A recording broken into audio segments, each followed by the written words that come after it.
வாக்காளர் பட்டியல் சிறப்பு தீவிர திருத்தம் தொடர்பாக தமிழ்நாட்டில் அங்கீகரிக்கப்பட்ட அரசியல் கட்சிகளுடன் அக்டோபர் 29ஆம் தேதி இந்திய தேர்தல் ஆணையம் ஆலோசனை நடத்துகிறது. பீகாரை தொடர்ந்து நாடு முழுவதும் வாக்காளர் பட்டியல் சிறப்பு தீவிர திருத்தப் பணிகளை மேற்கொள்ள முடிவு செய்யப்பட்டுள்ளது.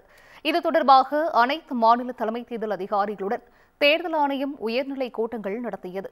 இதன் தொடர்ச்சியாக செய்தியாளர்களை சந்தித்த தலைமை தேர்தல் ஆணையர் ஞானேஷ்குமார், அந்தமான், கோவா, லட்சத்தீவு, புதுச்சேரி ஆகிய யூனியன் பிரதேசங்கள், சத்தீஸ்கர், குஜராத், தமிழ்நாடு உள்ளிட்ட 12 மாநிலங்களிலும் சிறப்பு தீவிர திருத்தப் பணிகள் மேற்கொள்ளப்பட உள்ளதாக தெரிவித்தார்.